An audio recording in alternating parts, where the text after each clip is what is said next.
మలాకీ గ్రంథము 4వ అధ్యాయము.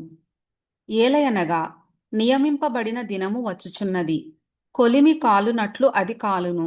గర్విష్ఠులందరును దుర్మార్గులందరును కొయ్యకాలువలె ఉందురు.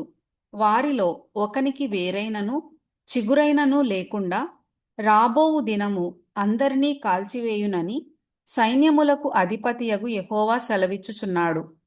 అయితే నా నామమందు భయభక్తులు గలవారగు మీకు నీతి సూర్యుడు ఉదయించును.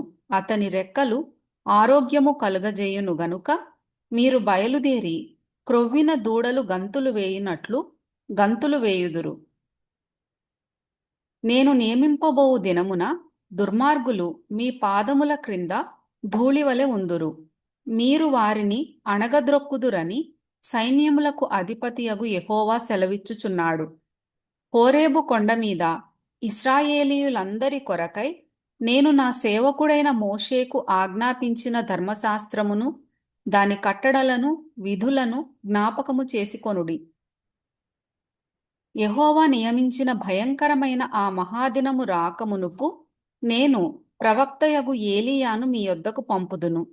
నేను వచ్చి దేశమును శపించకుండునట్లు అతడు తండ్రుల హృదయములను పిల్లల తట్టును, పిల్లల హృదయములను తండ్రుల తట్టును త్రిప్పును.